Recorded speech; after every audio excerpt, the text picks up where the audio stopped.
Welcome back to It Starts Now, the happy hour of finance and business. My name is Stanley. I got a good friend here, Shaneice and her husband, Allen.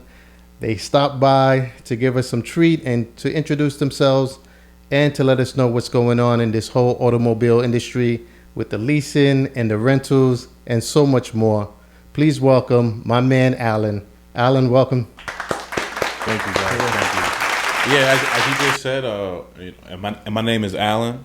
We own Blu Street Auto, mainly Blu Street Exotics, but we do everything automotive from exotic details and the exotic rentals, and if you need to buy or sell a car, to mechanic work. But our main baby is the exotic rentals. That's where we really cater to the most. And how long you had it for?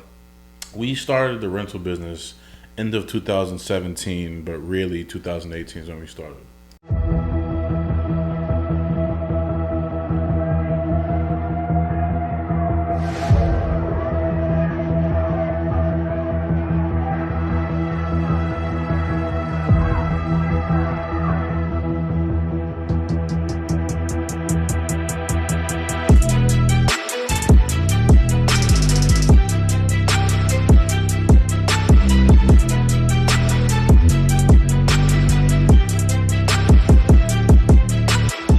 Get a car that I like, that if it rents out occasionally, cool. But in the beginning, as bad of a business mindset it was more, let's get a car and let's see if we could own this car and almost not have to pay for it. Have a really nice car and let it kind of pay for itself. Right. That was kind of like the test dummy aspect of it in the beginning. So did you think it was going to be a good business model, or when did you realize it's a good business model? When I realized it was a good business model, when we bought the first car, and I didn't see it for a month. A month? Pretty much. It almost went out, I think out of 30 days, it went out for like 20, 25 days. And what was the price? Like how much they were renting it for? We had no idea what the price of the car's at. The first car that we tested this philosophy on was actually one of two. I actually took one of my friend's cars and made him like a test dummy. He had a BMW 850. And then the first car that we actually bought was an E63 Mercedes. At the time, it was like a 2015. Mm-hmm. And that car, we didn't know what the price of that. I searched the entire internet. I couldn't find pricing. So, I'm like, what are people going to pay for this for a day? Let me put the price at $250. $250, we never saw the car. I'm like, okay, let's bump it up. $300. Still never saw the car. I'm like, $400? I was like, how high can we go? So we kind of kept it at like around 400, mm-hmm. 350, 400. And that seemed to be like the prime spot for that car, because at the end of the day, nobody had that car. You couldn't go to Enterprise or Hertz or Mavis and get a E63 AMG S black on black with carbon package. Like nobody had that car to rent. So I was kind of in a place of my own, and I honestly only got the car because I just happened to like the car. Mm-hmm. And that's kind of where we started, which is pretty funny. Yeah, I think it's what I like about it so much is the fact that you went ahead and purchased your own car. So basically you're saying if my car doesn't rent, it doesn't matter. I still got the car that I like. Exactly. It's the car of my dreams, right? Yeah, exactly. So to you, it was like a win-win situation. Yeah, it was win-win, but it was also scary because the payment was like $1,300 a month. So at the time, that was more than all I was paying for rent. We were paying like a couple $100 for rent in like a basement. Mm-hmm. That at the time my parents had supplied for us. So for us to buy a car and have that $1,300 payment plus insurance was kind of a little bit scary, because it was like, well, what if it doesn't rent out? Well, we still have this overhead. Right. It was cool to think about, well, I kind of like the car, but the issue was, well, what if it doesn't rent? Did you have a fallback plan? I had absolutely no fallback. Let's drink to that. Yeah. To me, that's a big gamble. Yeah, the only fallback plan was, we would sell the car and just take the hit on the car. If things were really that bad, but obviously depreciation, whatever. There's never a fallback plan with Allen, by the way. Never. Oh, by the way, that's Shaneice's wife, so she's sharing that information. But a good thing about I don't think it's necessarily a fallback plan. It's more so, do you have, in case something goes wrong, you have enough to cover it, or you find a way to cover it? No, there was no way to cover it. It was just, let's just go and kind of, you quote the YOLO mindset. Right? But once I realized that I could move the car, the fear of me not being able to make the money went away. So I think once I proved to myself that I could do it, and you know, if you read or listen to anybody successful, I mean, once you're invested, you got to figure it out. Mm-hmm. So once I was invested, it was just like, we're gonna have to make this work no matter what.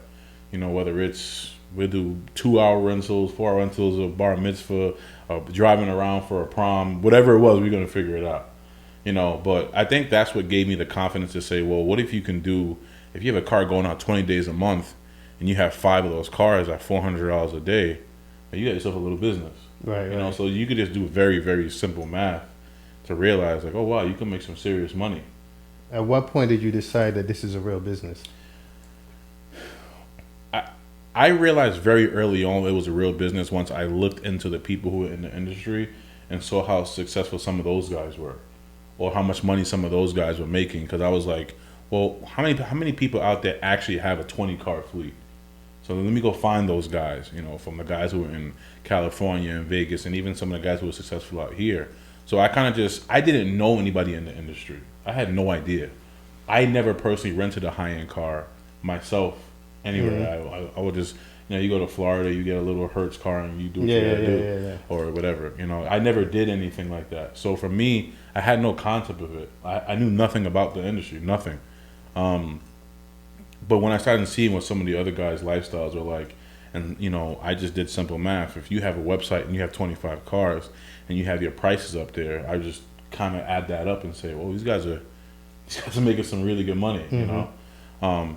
So I mean, and then for us, once we hit 5 cars, we realized from actual experience, like, okay, wow, this is a serious income that we can make to actually build a business off of it. Yeah, that's impressive. And all this started with 1 car. Mm-hmm. So how many cars do you have in the fleet right now? 22. 22? Yeah.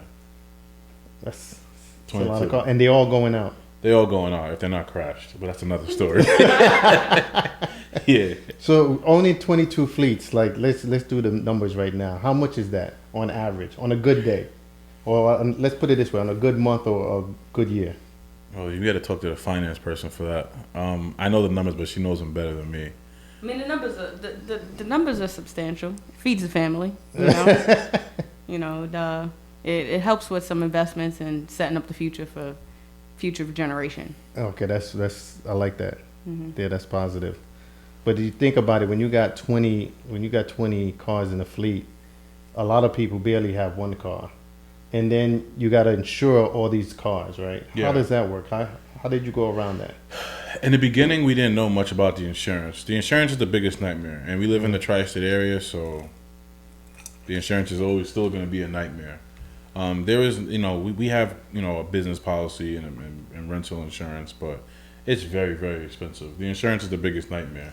Because we live in the tri-state area, people crash cars like all the time. So mm-hmm. The insurance is definitely the hardest part. But just kind of going back to your other question, I mean, you could just base off that 400 number. What's 400 times 20? A lot. Whatever that number is. Mm-hmm. I don't even, you know, whatever that number is, you know, you can kind of put that together and kind of see and that's if everything goes out. Oh, Kasia, what's that number? It's 8,000 a day. 8,000 a day. Yeah, that's if everything goes out. Yeah, of course. You know, right now we have 5 cars down from accidents and maintenance. You know, so that just comes with the business. If you don't have a stomach for the accidents, this is not a good business. And how often does that happen? Every month. Every month something happens. It doesn't mean like you have a car get totaled, but you know, it could be a little fender bender. You know, people get into these cars that they've, you know, sometimes they can't afford, sometimes they can't afford it, sometimes they've never driven them. You know, how many people do you know have driven a Lamborghini or a Ferrari or a McLaren or a Rolls Royce, or your top of the line Mercedes, you know, your AMGs, your M cars, your Audi, what do they call it, like RS line. You know, a lot of people never get to drive these cars, so people kind of let their hair down sometimes. Reason why we have so many rules, but just part of the game. Yeah. You know what was impressive is that you guys during the pandemic in 2020, you guys were really doing well. Why is that? We just there's a lot. That's a very loaded question because it wasn't one thing that we did. You know, that's why we bought in, you know, doing custom car washes. When I say custom car wash, I mean like a hand wash, you know, power steaming the cars. You know, and in the beginning I was doing it myself just to bring people in. You know, just because, you know, at the end of the day, the pandemic, no one knew what was going to happen. You know, when the pandemic first hit, we were very slow. That first March time, when they really was like, you know, when they were showing the video of the people in China dropping and stuff like that, you know, everybody was nervous. Right. You know, I hate staying home. But when you see people just dropping like flies, obviously I think that's exaggeration now. You didn't know. Well, it was happening. Even yeah. over here in Queens by the hospital, it was happening. People like, for example, a friend of mine said he was walking by the trucks with the freezers and they had bodies on top of bodies. So it wasn't an over exaggeration, but I get to what you're saying. You still got to be, you know, very cautious at that time because you didn't know. Yeah, and at that time, when we were March of last year, we probably had like a 7 or 8 car fleet. It was 7 cars we had. So at that time, we weren't loaded up on what we had as far as inventory for cars to pick from, but it was still 6-7 car payments, 6-7 car insurances that now came to a complete halt. You know, we had a small space in a building. You know, very minimal overhead, but the overhead of the cars was still there. So we had to get creative really, really fast. And, you know, I think we just did a really good job of just marketing ourselves and having really good customer service. And when people were bored, they were like, hey, let's go for a drive. You know, you could quarantine in a car. True. You know, Shaneice brought that up when I asked her, listen, how you guys were doing so well? And people were renting and leasing. She was like, listen, people had nothing to do. Yeah. So they were just driving around. Yeah. That's like, and the roads were empty. The roads were empty, so it was nice to go for a drive in New York. That was the only benefit of the pandemic, was that the roads are actually open. You could get from Long Island to the city in under an hour with no traffic. It was a great time for people who were driving. Yeah, especially those that like to speed. Yeah, exactly. Yeah, exactly. So it was a good time for that. But honestly, we just gave people a reason to come down, and you know, and that was really it, you know. And then we did things like ask people what cars they wanted us to buy. I think that was the boldest thing that we did, was buy more cars. During the pandemic. They were cheap. They were cheap in the beginning. Yeah, we tripled our fleet in the pandemic. Yeah. Wow. So as we got busier, and everybody kept asking me, where are people driving? The truth is, we never asked anybody where they were going. We were just happy that they were coming to us. You know, I didn't want people to second think, like, maybe I shouldn't rent this. You know? So when it was funny, because at first when we were doing this, you know, Shaneice and the baby and, you know, the whole family, they were home. You know, and they were like, why do you keep going out? I'm like, people are coming to pick up cars. And they were asking me, where are they going? I'm like, please don't ask me, and I'm not asking them. Because I don't want them to second guess, like say, hey, maybe I shouldn't rent this car. You know what I mean? I had no idea. I would only ask when they came back. And, you know, it was actually a couple, you know, cool things. A lot of people went to Manhattan because it was so accessible to get there. Right. And they would take pictures, just drive around. And it was just a good, I mean, you guys remember, when you finally got out during the pandemic and you were in a car and you were just driving, it was different just to get outside. Right, right. You know, so for some people, they still had events. You know, people's birthdays were still happening. You know, even though in mentality it kind of feels like the whole world is frozen, there were still things going on.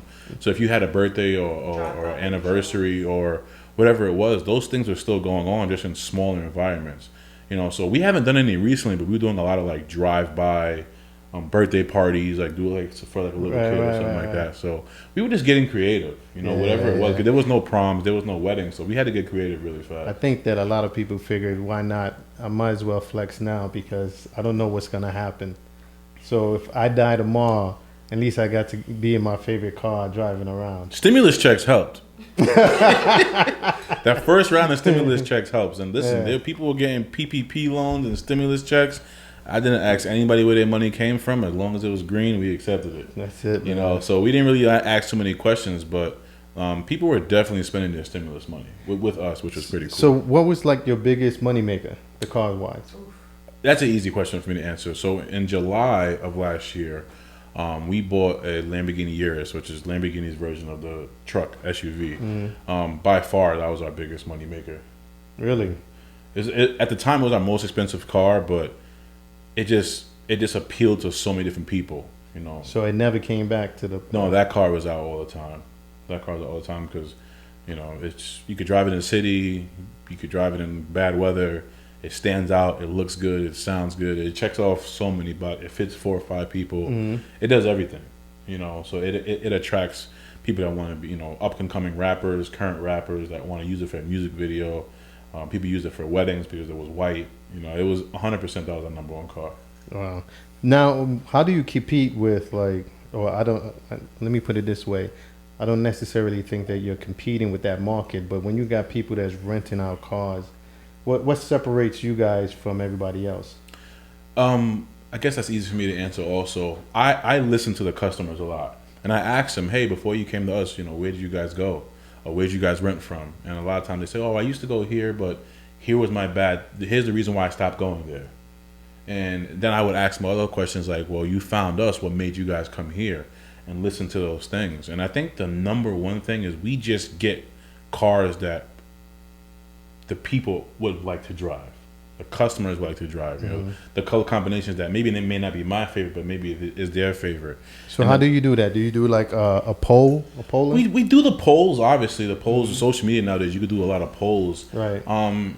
And just listening, you know, like every song you hear a rapper talking about now, artists talking about, they're in a Rolls Royce. You don't got a Rolls Royce, you're not a real rental company. You know, you gotta have the Rolls Royce, you know, double R, whatever they say, you know. So just kind of being in tune with the community, and listen to what people like, listening to like what cars that are in the movies, what cars are everybody driving around. You know, like Hellcats. You know, you hear Hellcats all the time, whether you hate them or love them. You know, we had to get one of those because everybody kept asking about it. So I think I only get. And that's the first part of it. And the second part of it is I am a big car guy. I've been a car guy since I was a little kid. You know, I've been racing cars since I was like a teenager. I only buy cars that I would personally drive. So if I wouldn't personally drive it, I wouldn't buy it. Right. That's like a big philosophy that we try to stick by. Like if I wouldn't enjoy driving this, I'm probably not going to buy it. Yeah. Say that again? My poor Bentayga. Oh. I'm not a big fan of it. It's okay. The Bentley truck. We're gonna get one. I don't love it. Like I love the Rolls Royce truck. I love the Lamborghini truck. You know, even the BMW X6M. You guys are a fan of trucks? We like. Well, yeah, we have to. From New York. Does the trucks make more money than the actual sedans? No, it's just people like to lug people around, and SUVs just make it easy. And a luxury SUV is just so easy. You could throw stuff in it. You could throw people in it, and still be in a super nice car. You know, and not have to worry about maybe like, you know, you drive a Lamborghini like sports car, you know, you're 3 inches away from the ground. You know, you're driving a Lamborghini truck, you got 6, 7, 8 inches of clearance. Right. You know, so it's just different. If you work like she's always with a posse of people. You know, her being in a two-door sports car may not be ideal for her. You know, or if you're traveling with people, you know, like let's say you guys are traveling. Right. It could just be the two of you guys, but you guys have a second row in a trunk. It's so easy to move all your stuff. You're in a sports car. Which it makes it hard. You can't move around. I mean, the trunk could fit a glass of Ciroc. That's about it. Yeah, maybe a T-shirt. You know. No, I agree. The only thing I think that you got to be a fan of the trucks though. To like you said earlier, like you got to love what you're buying, right? Yeah. So you got to be a fan of the truck. So even though it carries all this space or lug room, like you said, but you still got to be like, you got to enjoy trucks. Like for me. Like my boy, he has that Wrangler, the new one.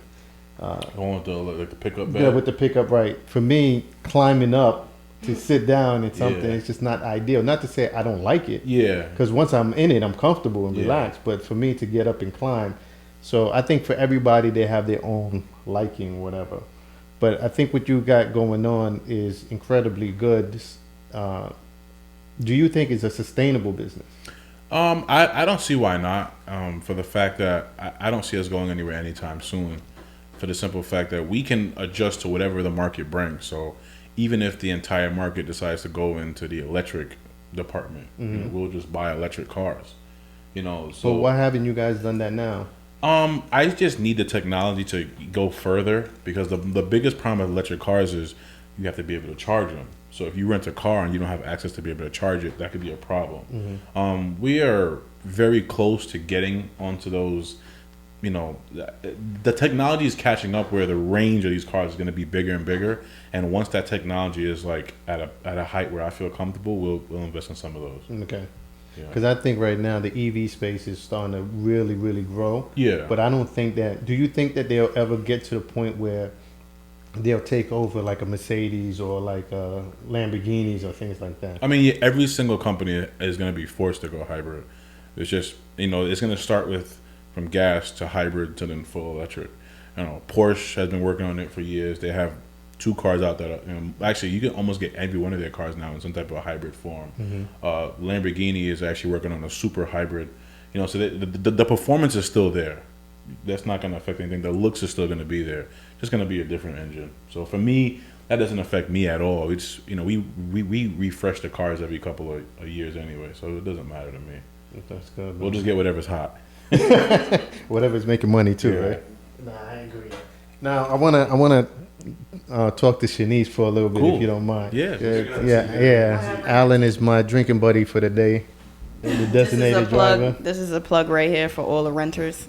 I'm drinking tea because I'm the driver. So I see y'all. So Shaneice, how does it feel like being a woman in business and managing all the back end of the stuff? How does it feel? It feels right. I mean, there's a lot of people out there that feel like women shouldn't be in business. And my thing to them is always like, well, why not? Right. I think we bring a different feel to it because sometimes, as Allen is out there driving, you need somebody to pick up the pieces along the way or put the track in front. Right. Right. So I think it's better to be a couple that's building together than a couple that's doing separate things because you have one goal, you have one drive, so you're just that much closer together. And even from when we started business, we started out selling sneakers. Right. We were all in that together. Right. This is like what, the second or third? This is like our third business. Right. So we've been doing this. This is what we do. We work together and we work good together. We, a little dynamic duo. But everything we do full force. Like what Allen was saying, did we have a fallback plan? No. It's make this work until, the goal is to make this a multi-million-dollar company, sell it, and then everybody's good.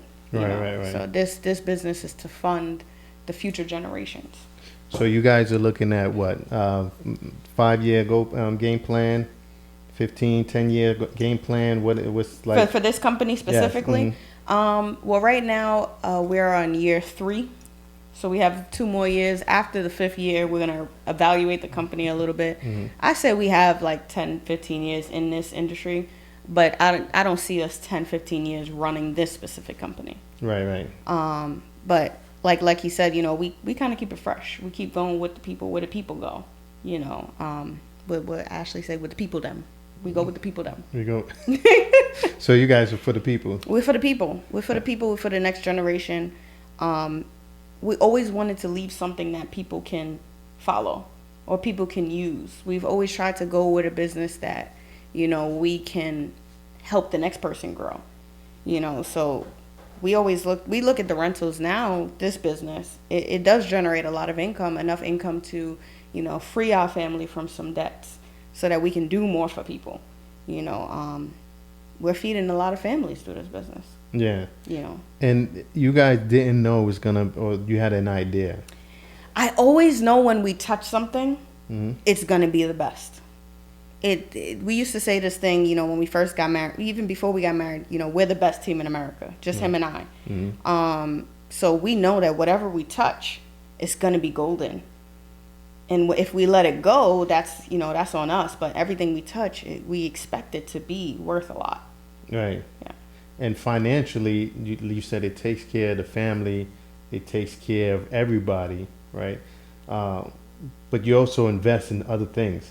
100%. So tell me what's that like? Because now you're running this business and then you're investing in multiple things. Always. Real estate, cryptocurrencies. I know Allen's big in that crypto. Yeah. And Allen's been on crypto for a long time. For a long time, yeah. Stocks. I mean, he's had stocks. I possess Kirk. Yeah. He's had stocks since he was a kid. I mean, we have a decent stock portfolio, but it's all about diversifying, which is, we said, okay, this business, is great, but what is it going to set us up for? That's what we always look at. We always look to, point to point or peak to peak, You know, peak to that's a book plug, by the way, but peak to peak. You always have to be looking for what's gonna keep you going, not just what you have. So that's why we were able, and I meant to say we tripled our fleet, but we didn't. We actually quadrupled our fleet in the pandemic because we went from 6 to 24. Now, what made you decide, you guys together, and say, listen, it's a pandemic going on, we're going to make this push and buy? Did you see it because you saw the prices of the cars going down, or did you see the pent-up demand, people were still asking for it? Pent-up demand plus insane driving abilities. Like, Allen, legit, he can sell you your own mic. You'd be like, wait, I thought this was mine. Right. No. You gotta... He'll sell you anything. The demand was the main thing, though. Yeah. The demand was so high. We were selling out every weekend, and we were like, we still can't meet the demand. With a 20, we have a 23 car fleet right now. We still can't meet the demand. Some of our competitors have a 70 car fleet and can't meet the demand. Mm-hmm. So it's like, you when you're talking about knowing the industry, one of the things with this industry is we kind of all help each other out in a way, because what happens when I sell out of a car and I have a customer? What am I going to leave that customer with no product? Mm-hmm. We got to plug them somewhere. Right. So I think one of the biggest things with, Allen is he has the ability to, people like him. They may not like me, but they'll like him, so it's a matter of like, hey, I'll help him out, or he'll be like, hey, I'll help you. He's given our competitors tens of thousands of dollars worth of business. So why wouldn't they return the favor, or why would they turn up a cheek at us or say thing or try to smash us? They wouldn't. I mean, we're not here, even though we compete, we're not really here to compete. There's enough to go around for everybody to eat. Right. Yeah. But you still want to like scale as much as you can, right? 100%. Yeah. We want to be the best. See, so I know that you want to compete with the big boys. Now, my thing is... Well, on Long Island, we are one of the big boys. Right. Yeah. Well, in New York, we're one of the big boys. Right. Yes. But you want to be number one. In the world. Right. So now how you going to... Do you have like how you going to reach that? Yeah, we do. Okay. Stay tuned. Okay, that's what I like to hear. Stay tuned. But that's good, man. You got to hear it here first. Starts here. Starts now. Starts now. Starts now. So I like you said continue, to be continued. Mm-hmm. Stay tuned. Mm-hmm. You got a lot of things in the work. Definitely. I know we talked about earlier, we're not going to say it over the mic what's coming soon. Oh, yeah. Yeah, but the fact that you might as well say it. A little teaser. Yeah. We'll be in a nice sunny location soon. Okay. Is that good enough? No, just say it. Drop a whole teaser. Yeah. All right, we'll drop the whole teaser. Go ahead. Drop the whole teaser. So, starting October of this year, we'll be down in Miami fully. So come check us out when you're on your vacations. So you're going to have a spot here. Yep. And a spot in Miami. Absolutely. All right. Miami's a nice place to be. It's beautiful. I know Allen's going to have a good time over there. 100%. Yeah, because Miami, that's where everybody go. And everybody want a luxury car. Everybody want to flex there. Literally. So I think it's going to be I wouldn't say growing pains, but definitely I see the sky's the limit. There's a lot of opportunities. Our competitors down there are the same. It's the same thing as here. The but demand doesn't meet. Established. Yeah. So people are so used to going to them, right? Not necessarily. You'd be surprised. I mean, in this industry,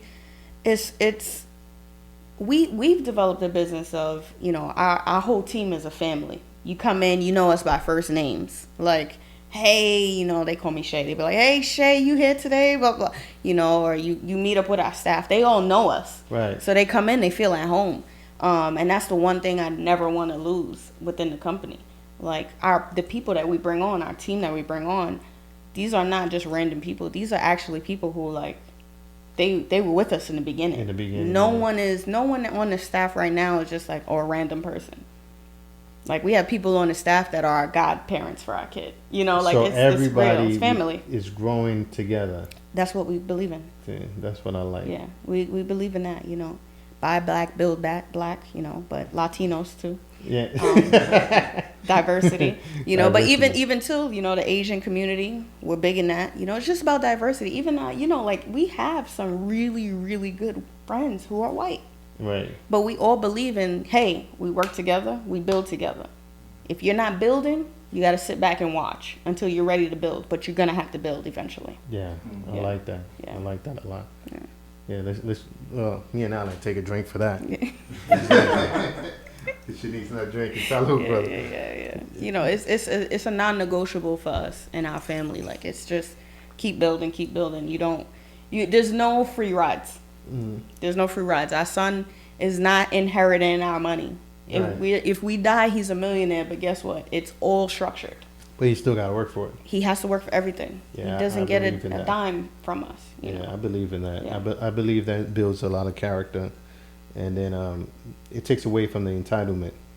There is no entitlement. You're Mhm. entitled to nothing. Yeah, yeah. You I agree. know, we changed our company name to Blu Street. My dad, you know, name being Blue, you Mhm. know, so and obviously Street for the cars, you know? Right. So it was like, you know, and obviously we're tropical island people, right? So blue in the ocean. So it was kind of cool, kind of mixing the Yeah. new name in. And one of the things he always said, you know, the only thing you have to do is stay black and die, Yeah, right? Everything else is a choice. We choose to win. correct. Yeah. Everything is a choice. I remember somebody. There was this. I think it's like a Caribbean thing because we had somebody said the same thing to me one day, and older lady, and she said, you know, I don't have to do anything. It's my choice of whether I do something or if I don't do it. Mm-hmm. So, and that's why we even got that Yoda thing up there. Oh, It that's said funny. do it or do not. Right. There's no in There is between. no. Yeah, there's none of that. I hate we the play word in the try. gray. No. Yeah, there's no such There's thing no- as try. nah. Yeah, So it's either you're gonna do it or you're Right. not gonna do it. that's why we right? didn't have a backup plan. And I like that a lot because a lot of people, you know, even though you can leverage certain situations, you can say, okay, if I go here and things don't work out, I can have not necessarily a backup plan, but I know I can cover this, Mm-hmm. right? But that's in the back of your mind. You're setting up yourself up to say, listen, you got to fall back, so you're not gonna go 100%. Mm-hmm. So the moment you realize there's no safety net, there's no nothing, I have to go out there and perform, then that's when you're gonna do your best and make it happen, right? Have to. And a lot of best businesses are run off of pure, not just strategy, not just business savvy, but also the fact that they believed in something and they just say, you know what, I'm just gonna shoot from the hip and let's see what's happening. Yeah. Right? And then you figure it out from I there. tell you that right now, Alan and I really believe we could do anything. Yeah, that's a I mean, good if mindset. if you told us like, hey, scratch what we're doing, we're building a rocket, we're going to space. We'll be like, okay, we're not smart enough to put that rocket together, but we're smart enough to put that team of people who can put the rocket together. That's good. You know, so we literally like, and I know that that's like something that sometimes it comes off as arrogance, but it's not. I think it's also too of knowing like who you are. Like we believe in God, right? Mhm. So, you know, we could do anything with Him who strengthens us. Literally, like we believe that. To sometimes it'd be like, well, I believe I'm gonna win this argument, and you'd be like, well, I believe I'm gonna win the argument. You know, so it's always it's a battle, but I think it's good. It stretches us. It makes us grow. And we have a lot of people who depend on us. Yeah, you guys are doing very, very good. Like I said, in the pandemic, when it first started, I was like, wow, you guys are really thriving in this situation. So that's when I knew you guys had something special. And to double down during that time, that says a lot. And quadrupling. A lot of cojones. It took a lot of that. It took a lot of that. was a- But I think it also took a lot of like believing in yourself. Oh, 100%. Yeah. And well, the two, I think a lot of people forget to have the team around you strong. So when you feel, you know, because doubt will creep in, it happens. Mm-hmm. But when you have the people around you, you never doubt on the same day. So your team has to stay strong, right? Right. Around you. So there were times when we're like, oh man, like what's going on? Or, like, what are we doing? Like, are we really going to do this? Like, should we close up shop? And then you get a slap. Like sometimes it's a slap because depending on who in your team it is, Mm-hmm. you know, it could be a slap. Sometimes it could be a gentle nudge. You know, it could be like my brother, like, you got this. And I'm like, all right. You know, like, you know, it depends, but you have to have those people in place around you. Because you're going to slip. There's going to be times when you slip. But if you have a great team, then you won't fall. Right. Right. So, I mean, we attribute everything to our families are everything for us. Literally everything. Yeah, they're the backbones. Like, Yeah. I know your family personally, and I know how tough everyone is. It's Yeah. go hard or go home. Go home. Listen, if you get a ticket and you get a call from the tickets department, it's Alan's mom. You better answer. Yeah, it's real because mama don't play. Yeah. She like, you gonna pay these tickets. See that you need a whole team around you especially when you building something big like this, like 20 car fleet in 3 years. How would you evaluate? What would you say your company's worth right now? If you have to say off top. Well, our company right now is probably worth north of 10 million. What it's worth. Mm-hmm. Based off the assets and everything. Yeah. Okay. Yeah, north of 10 million, which is dope. You know, Long Island, Brooklyn. And now you guys going down to Florida. Yeah. That's going to even add to the value. Yeah. Because now you got to buy more cars. Yeah. Yeah. Yeah, that's what's up. Second location in New York coming soon. We heard the people talking. Mm-hmm. You know, we, like Alan says, we listen. So Close to here. yeah, very close. Shh, don't drop it. We gotta keep some stuff a secret. Yeah, no, I but, definitely like it. You know, we hear the people talking. I think that's what's so cool because we're not far removed. Like some people, they're like, oh, we make money, and I'm like, well, we don't make money. The company makes money. That's number one. Right. Mm-hmm. So, you know, all those business owners out there, what I really want to say is invest into your business, invest into your craft before you start investing into yourself. Mm-hmm. It's just I see a lot of people like when we were coming up, there were other people who were trying to do this as well, and a lot of them have washed away. Right. Because you can't feed the company and feed your ego. Right. At the same time. Yeah. You know, so Alan would laugh. We like, you know, like, yeah, I had this jacket for like 7 years. Yeah. Mm-hmm. And we gonna keep wearing that jacket for 7 years. Yeah, I'm a firm believer of that. Okay? Yeah. I believe in that. I'd rather invest back into the company all the time, than every to look time. good. Yeah. Yeah, you have to. I had a mentor, a close friend of mine, but he helps guide me in certain things, and he said, "Listen, on paper, I'm worth like a couple of millions on paper." Right. But he said, if you go in my account, I'm not worth $1 million.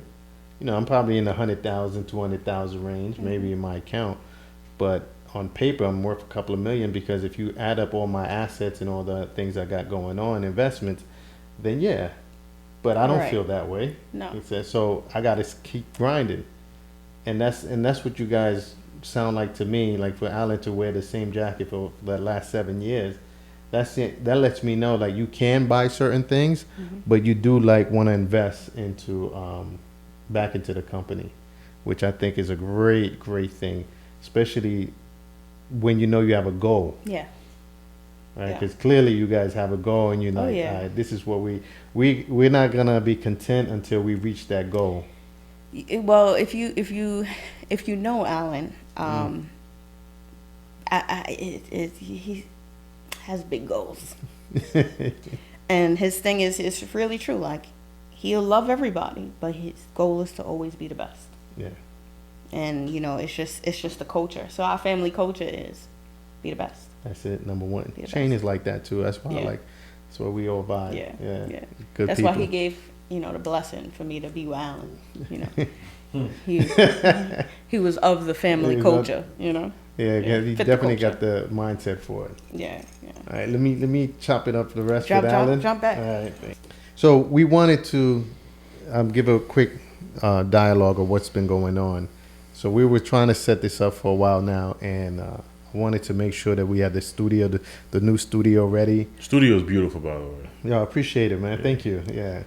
So we wanted to make sure we get family and celebrate family with family. New studio. They got the new projects going on. They just finished closing out on a home out in, can I say where? In Long Island. In Long Island, all right. Because I know Shaneice is like very private with hers. Yeah. She didn't let me post anything. So yeah. So that's why we wanted to make this happen. Fresh start for us with the new studio. Fresh start with them. So it's like they got the new branding that's out. Stay tuned. They got like a new commercial that's coming, and so much things are happening. So we just wanted to celebrate new things with new things. So that's why we waited to have this here. But man, Alan, I don't know what to say, man. You got all these accolades that was being thrown at me. For you, you know, you I'm like a guy out of high school. I pay the teachers off. Yeah, but listen, you're here. Yeah, we are here. Yeah, and then you know you guys gonna close probably on your third. This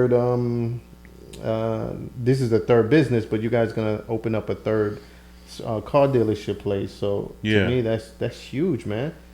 Give me some of your background. Obviously in high school, I mean, I don't want to say obviously, but I played a lot of sports in high school. You know, my parents didn't look like, I want to seem like I had like this crazy background where we were like struggling, but I'm one of 5 kids. You know, my mom. You the youngest? I'm the oldest. Oh, okay. I'm the oldest of 5. So, you know, my dad was in corrections for 20 years. We watched him work religiously, you know what I mean? Just corrections right on Rikers Island over here in New York. Yeah. So, you know, that wasn't an easy job. And my mom had, you know, she was in real estate. She did sales, you know, so they were both workers. You know, we didn't have lazy parents. I don't have one of those stories. You know, being the oldest of 5, you know, and you want to buy expensive Jordans, your mom's like, not today, you know, you're going to have to go and get a job. So right. very young, my mom is preaching the job story, you know, go get a job. Right. And I know she has it somewhere. My first work check, she has it somewhere. She like photocopied it and saved it because it was like a big thing. But I think the biggest thing for me was that just helped me understand like entrepreneurship. And this is like the story that I tell everybody because it's just so simple. I worked a job in high school and I also sold candy in high school. I sold candy just for extra money. And our vending machines were shut off during the day. I don't know if that's all schools, but you couldn't use the vending machines when you were in school. It was stupid. You couldn't use it until after school hours. I sold a lot of candy in school. You know, imagine being, you know, 15, 16, 17, making almost $100 a day. I was like a millionaire, you know. To me, it was literally... From a kid's perspective. Yeah, you know. So I literally had a candy business when I was in school. And I made way more money selling candy than I did working at any job. I worked at a sneaker store. I worked at an auto parts store. You know, I worked for a mechanic shop.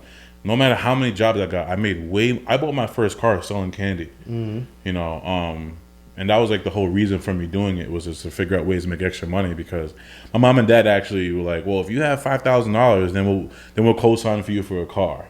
Now, you're 17, 16 years old. You're like $5,000. You might as well say $5 million. Yeah. You know, so I'm like 5,000. It's a long stretch. Yeah, you know, when you have like $15 to get a sandwich and go to the movies, that's about it.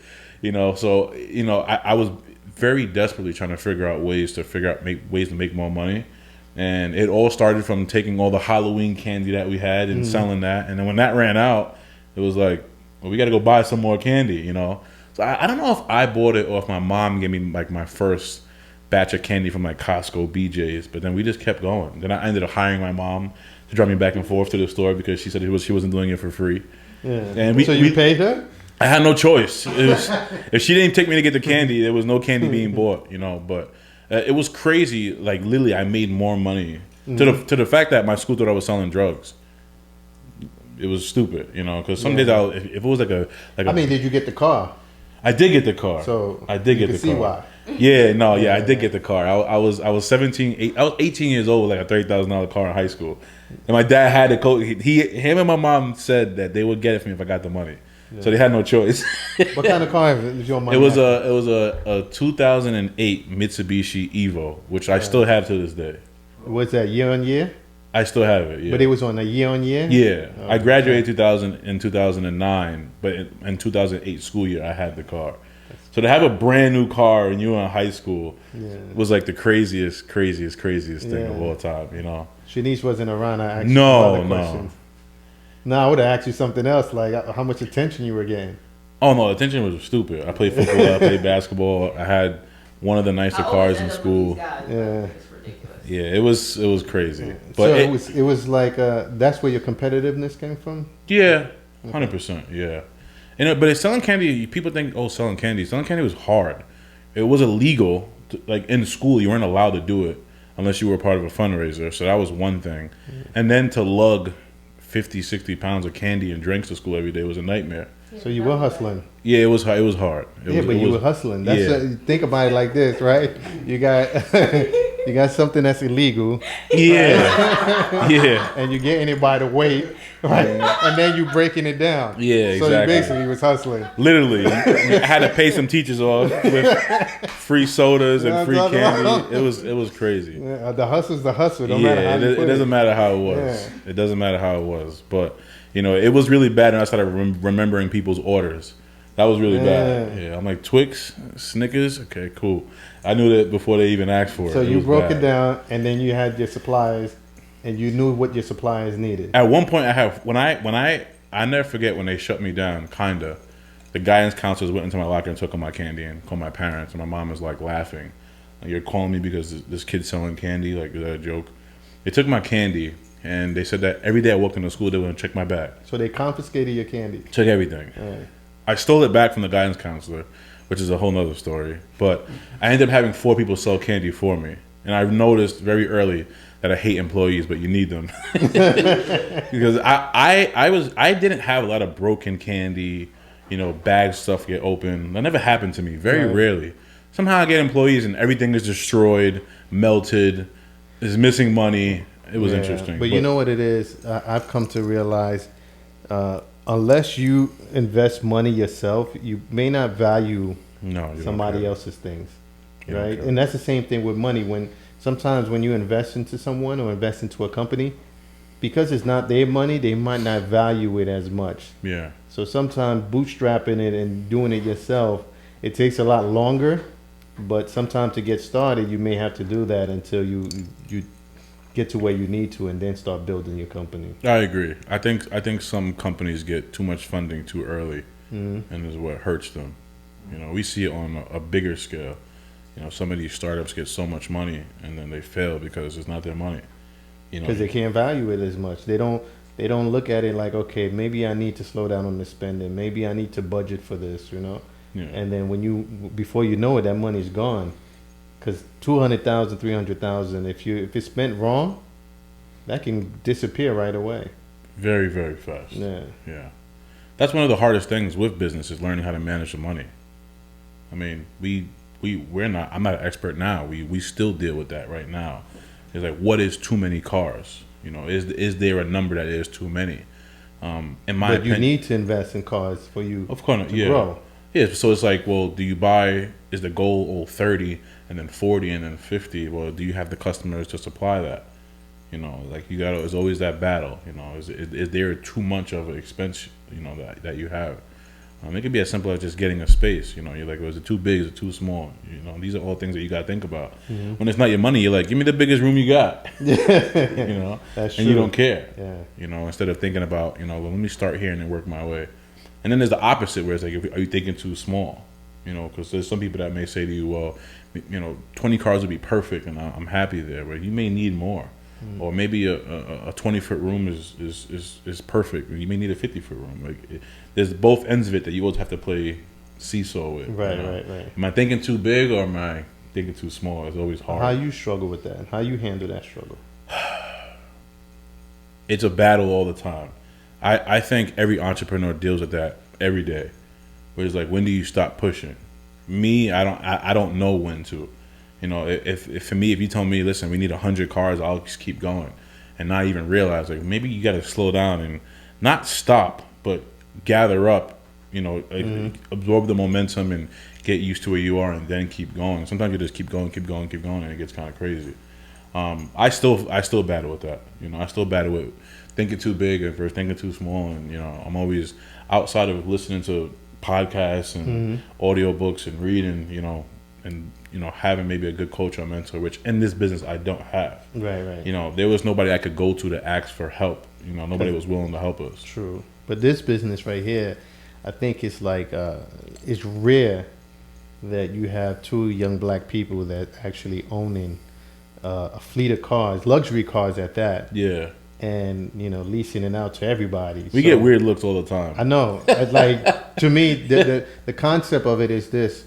What do you guys know about owning a luxury car? Because I can see it. Yeah. I can see that the perception and then once you understand that these people about their business, I think that's when that paradigm shift happens and they start looking at you like, okay, yeah, maybe these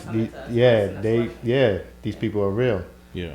But you have to grow to get accustomed to people looking at you like, because even me, I was like, you guys are young, black. And I think at the time you guys had like 6 or 7 cars in the fleet. Mm-hmm. It was like, wow, who do you go to get a mentor like that? I mean, there was nobody to go to. My mentor was YouTube and just looking at everybody else who were in the. And I don't want to say YouTube was a mentor, but there was a couple people that had YouTube channels that had rental companies throughout the country. Mm-hmm. So I would just look at what they did and just kind of feed off that, feed off their energy. And then follow people on social media and see what they were doing. But nobody was. The problem with this industry is because the cash flow is very good, no one's willing to give the information. Right. So the information on how to run the business is very valuable once you know what you're doing. There's a lot of people who are a lot older than me that ask me for help, and I can't help them because it's literally like stepping on your own toes. And every business you have competition, but the biggest thing here is it's very easy to create more competition for yourself if you give too much information out. And another thing that makes it hard is a lot of the information you have to lose money and fail to figure out. So, like, imagine you lose 20 grand on a deal or 20 grand trying an experiment, and then you figure it out and you're able to bounce back and recover from that. The last thing you want to do is give the information out for free because you know how valuable it is. Right. Especially when you know what you went through that time. Through that, I guess you could say, devastation when that happened. You're like, well, if we bounce back from this, because that's what you're thinking, we now know what to do. Right. And obviously in our industry, because the insurance companies are always changing rules, New York State's always changing rules, so we're always battling with that. And then, you sit back there and you're like, well, I'm not giving this information out for free. So now I kind of understand why people don't do it. And I think that the problem is one of the biggest issues that we have in the tri-state area, and I think throughout the country, there's a lot of people giving that sell courses on how to do it, and they're the fakest people that I've ever met. Because they don't really have the business. Anybody that really has the business, a building, a fleet of cars, the proper insurances, the proper contracts, no one's giving information out for free. Now you have a lot of fly-by-night guys who maybe on social media look like they're doing crazy. They're giving out a whole bunch of BS information, right, and selling people dreams. So you don't believe that? So if I'm understanding correctly, you're just not willing to give the information out for free to anyone. Yeah.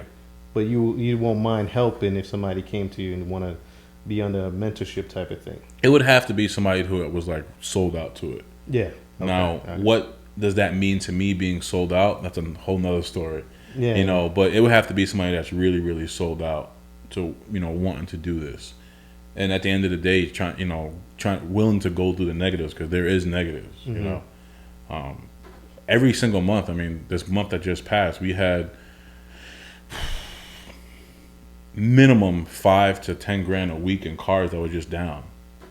So if you're not ready for that, if you don't have the stomach for cars getting totaled and cars getting crashed and situations arising that you're not going to be ready for, that's not for you. This business is not for the faint of heart. Not at all. Yeah. There is a really good and glorious part of it until it becomes bad, because the bad is really bad. Right. So, and you balance that bad literally every month. Yeah. It's just, once you get used to it, it's just like, well, this is just kind of what happens. It just. So you guys have cycles. Yeah. Okay. But you got seasons too where you guys are like sold out, and then seasons where things don't really sell. So what would you say is your down season? Down season 100% for us is like right after Christmas. Right around Christmas, like right when Christmas and New Year's is done, January, February, March, it's kind of slow. It slows down right in October, but you still have like the holidays, so people still rent during the holidays. And then, the heat of the wintertime is in New York. Nobody's going anywhere. Nobody's outside, especially pandemic time. That's why we're going to Miami. Yeah, exactly. Yeah, but it's the reverse, because their spring break is in March. Right. So it's and people, the snowbirds go down when it's cold up here, go down there. So it's very different in the South because it's warm. Right. You guys have experienced New York winter. Why are you outside for? You gotta be crazy if you stand outside. Right. That's when the trucks though. So the trucks still rent, but like the show off aspect, because everybody's inside. So you mix it being cold with a pandemic. Where are you going? Right. You can't even show up. Like, you're not outside. Summertime is people barbecues, picnics. People are hanging out outside. The people will see you. You rent these cars to be seen. Right. Most people that rent the cars want to be seen. It's very rare you have somebody that doesn't want to be seen take the cars. You have like your super car enthusiasts that come to us that may rent, but that's a small percentage compared to people who want to be seen. Yeah, that's I definitely find that intriguing because when you go, you're right about all aspects of it. I just think that when you go, like in Miami, for me, you see luxury cars everywhere. Yeah. So it's like, not to say you can't compete, but there's just people just have luxury cars that have luxury cars. So you're gonna get a lot of the bulk of the consumers, a lot of bulk of your traffic is gonna come from people that's flying in. Yeah. Right. Because once you're there, you have to have it. Yeah. I think there's more people worried about us coming down than we are worried about going down there. Like there's some really big dogs in Miami that've been there for a long time. I have a lot of respect for. But then there's some people that don't really have the best systems. So when we come down there, we're gonna put a lot of pressure on them. Yeah, I agree. It'll be fun. Yeah, I know it'll be fun. You want to re-up? What do you want to do? Yeah, we got some more. All right. It sounded like you were babysitting over there. Oh, me? Yeah. Oh, man. So Are you good on the ice? Yeah, we good on the ice. The glass is chilled now. Yeah, the glass is chilled. Nah, I wanted to touch base because I know you guys together are strong. And a lot of times when you have two strong personalities running a company that live together, see each other, I know there's disagreements. I know because me and my wife is the same way. So it's just a part of nature at that point. I agree. And what we were talking about earlier is that I believe disagreements are a beautiful thing. Yeah. I think that's the best way you get the best solution. I could be stubborn and be right. The other person could be stubborn and be right too, but that's their point of view. That's my point of view. That doesn't mean I'm actually right. That's just how I feel and believe about it, right? And same with the other person. It's not saying they're wrong. In their mind, they feel they're right. So sometimes when you argue and disagree, you come to a better solution. True. So I think that for me and my wife, sometimes I would continue the argument until we find that solution. Yeah. Whether that solution could be in okay, let's propose this, or maybe she sold me on something that brought me to the certain turning point and say, okay, I see your point now. I get it. Now I'm gonna lean towards what you're saying. How do you guys resolve that when you run in a $10 million company that's evaluated for, and you got so much on the line, and you're both strong in mindset? How do you resolve certain things? Because that has to come up. So one of the biggest things that I think that we are still adjusting to is when we're both at like level 100, is probably not the best time to have the conversation. Because if you have two people on level 100, which is just like the max, I don't want to just say anger, but it could be frustration or just being annoyed. Correct. Sometimes the stuff is just not positive, So sometimes it's just better to let people come down from that high of being mad, especially me. I don't have the ability to stay mad forever. Even if I'm like through the roof, I always come down from it. She holds on to it a little bit more. That's just her personality. That's but just I always kind of just come down from it, and I feel like a lot of good does come from it from when you can actually talk about it. You just have to be able to have that conversation, which sometimes happens and sometimes doesn't. But because there is so much on the line, and we have employees who we care about, so we know if the company doesn't make money, these people don't get fed. Like me, I could starve, but I'm not gonna let my wife, and my son starve. And I care about the workers, and I care about everybody that's a part of that. And I care about the brand, So If Blu Street is not getting cars out, that's a problem for me for multiple reasons. And that's why there is that tension, because there's a lot involved. You know, there's a lot of money, there's finances, and figuring out that balance is key. Is key. You know, and I feel like we are young, 100%.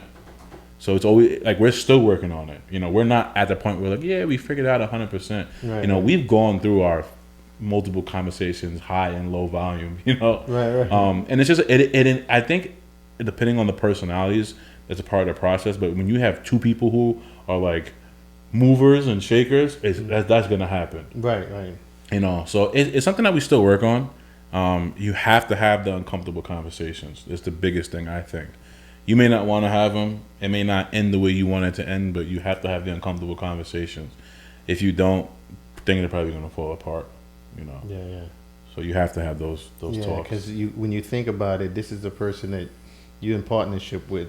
Two partnership with you in partnership in marriage and you partnership in business. Yep. And then you gotta come home and see each other, right? So, to me, it definitely helps when you guys are on the same page, but it definitely helps when you can resolve the argument and look for the best point of view. I think the biggest thing for me was learning that we could be on the same page, but we could be on a different, paragraph sometimes. And sometimes that's okay because maybe I read that verse already, or maybe I didn't get to it yet. You could be on the same page, but we're on the same page. Just understand, and like just perceive two different things. Yeah. You know, you could read you could read the same paragraph and be like, "Oh, I got this from it." But it meant something different. Maybe in a school and you're reading a book and the teacher's like, "Well, what you get from this? What you get from this?" And you're like, "How the heck did they get that?" Yeah, you know, it's like perfect example. Well, for me, it is a perfect example where everybody reads the Bible and then they all get like different things from it. Oh, and I'm like, yeah, I didn't get that. Yeah, where did you get this? And it's not saying they're wrong. Yeah, but then that's what spoke to them, right? And so you just have to figure out, like, okay, how did you get to that? No, 100%. Yeah, I think that's, people always talk about being on the same page. Listen, you could be on the same page all you want, but if how you're taking a situation comes in different, right. What you mentally think is going to solve that problem may be different also. Can you be on the same page together and still be wrong? Oh, yeah. Oh, yeah. I think I'm very hard on her now, where if she has like a big time gut feeling on something that she doesn't want me to do, I like almost fight her to make me not do it. Because usually when she has those like deep desire gut feelings where she's like, we shouldn't do this, her, even though she's very strong, she'll be like, well, I'll do it because you wanted to do it. And I'm like, if you feel like 100% that we should not do it, we're not doing it. And you could like, in the moment, I'm gonna fight you to the death, but it's worth it, because in the moment it may be annoying, but long term it's gonna cause bigger problems, which we dealt with multiple times. Because I like to trust people. I trust people. I don't feel defensive when I go into environments, but just living in the environment that we live in, you have to be on the defense. You have to not always trust everybody and kind of base them off their actions more than their words. Like if you tell me, hey, listen, I'm gonna come help you, I'm expecting you to come. Yeah. When she's like, he's not coming. Yeah. I have a little bit of both then of you guys, because I am trustworthy, but then I take people for who they are. Like so, I'll trust you and I'll trust what you're saying because you haven't you're not malicious about it. There's no malintent.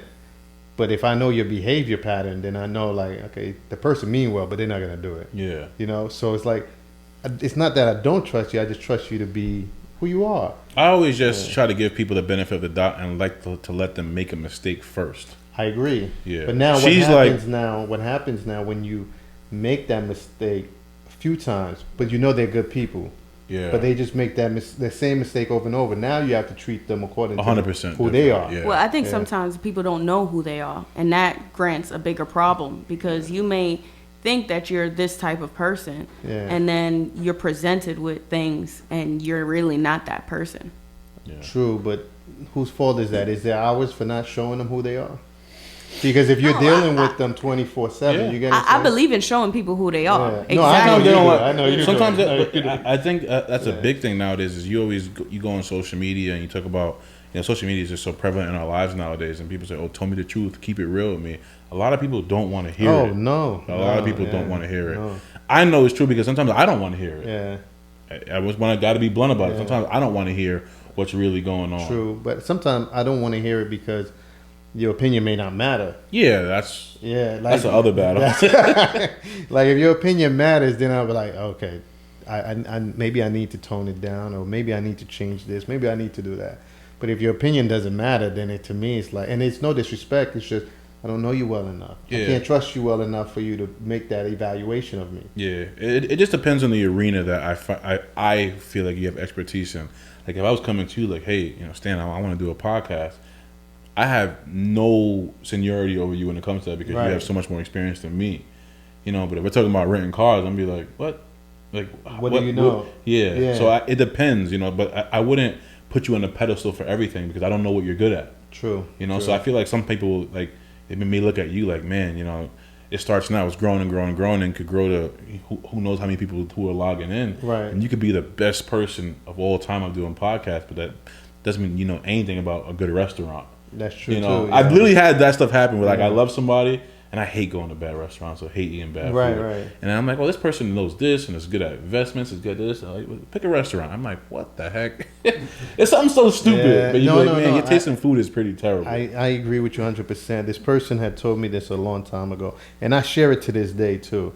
I actually read about it, but then when he gave me some insight, it's just like, would you go to a divorced person to ask about marriage? Yeah. That doesn't make sense. This person. And they always want to give the most advice. They want to give the most advice. About how to have a happy marriage. Yeah. I'd rather go with somebody that's been married 30, 40 years and ask them their opinion, how is marriage, and let them give the honest opinion. Yeah. Because at least there's some sustainability there. They've been married for a long Fruit time. on the tree, what they say. Yeah. Yeah. And that's the key. But I understand what you're saying. You can't go to everybody for advice, especially if they're not an expert in that. Free arena. advice is also could be. Well, free advice. I don't listen to free advice unless I think it's along the lines of what other people are saying. Yeah. Or if you ask for it. If you go to somebody and ask for it, true, and that's different. Yeah. But when people are just giving you random information, sometimes you probably should just put your headphones on. Well, I try to, and we try to keep a humble mentality. If I don't know something, I'm just going to listen. And there's a lot of things I do know, but I don't share because at the end of the day, it's not that I don't want to share. I don't want to give somebody an advice on something that I think that I would do. Not necessarily would benefit you, right? I don't have that obligation. When I see people say, oh, you should invest in this, you should invest in that, let me invest in what I want to invest. Mm-hmm. And if you ask my opinion, I said, this is what I'm investing in. But I wouldn't go out of my way to say, hey, Allen, you should invest in this. Yeah. No, because I don't think that's right. Because now I don't want that obligation. If something goes wrong and you look at me like, damn, Stan, you put me onto this. Yeah, then they'll mad at you. I always find it really, really funny where it's just, I have to sometimes, like you just said, humble myself. Is because you may feel like you're an expert in a certain category, right? And I don't know if this ever happened to anybody in the room, and this is super different from what I'm going to say, but have you ever been in a room where you felt you know a lot about a topic and you were very confident on that topic, and then there's somebody in the room that like outshines you 100%? Oh, and then that experience humbles you to death. Hey, you know, it's funny. Sometimes I may be right on the top, like I know I'm right on the topic. Yeah. But I'll argue against the topic because I want to hear what somebody else has to say. And you'll be surprised when you argue against a topic that you probably feel strongly about it anyway, but you know you're on their side. Yeah. But you argue against it to play devil's advocate. Exactly. You get the most unapologetic, honest truth. Because they'll come back because they're so passionate about proving you wrong. Mm-hmm. That they're gonna go through the tricks and all the tricks and trades that they know, and they're gonna share it with you, and that's a humbling experience. Yeah. Because then you start to realize, wow, this person is so passionate about this. I'm getting shut down. Yeah, I'm getting shut down, but I'm learning. Yeah, right. I'm getting shut down, but I'm learning because even though I did agree with them, now I got a higher respect because now like, oh shit, this person really knows this stuff. It's so funny how you talk about investing because that was like the most recent situation that happened to me where we were in a room with like maybe like 7, 8 people, and one guy was talking like, and when somebody's talking about a topic that you know more than them about, but you just sit back and you're just quiet. You know, you're like, I'm just not gonna say, I'm gonna let this guy talk. And I didn't say anything, and in my head, I was being very arrogant and cocky because I was like, oh, I could shut this guy up right now. I could make this guy look dumb right now. And then there was another person in the room who I didn't know, who once I spoke to them, their portfolio was insanely nice and they were really good at trading and stuff like that. And they finally said something to shut the person down. And I was like, wow, thank God I didn't say anything. I would have probably looked stupid too. You know, I was having like the mental battle in my head, and it was just crazy. You know, it's very easy to, you know, we always taught don't judge a book by its cover. That's so but true. I just, you know, you do it anyway. You try not to, but you do it anyway. And I think everybody judges.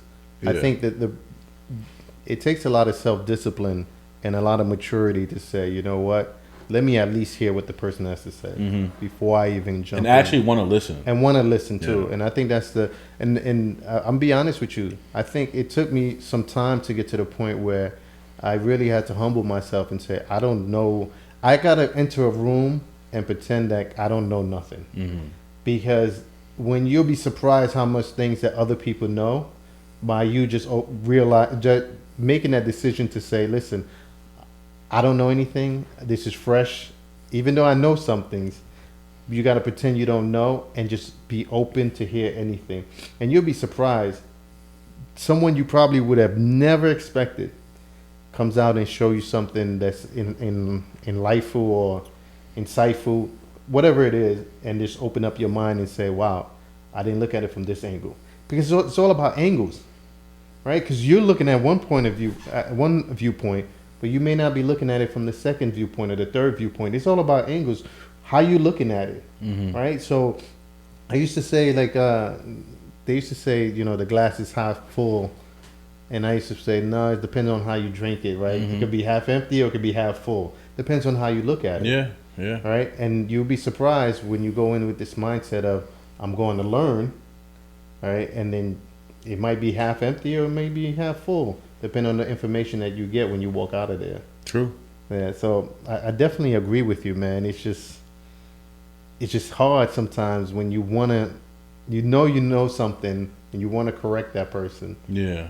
But it takes a lot of maturity to say, you know what, let me listen.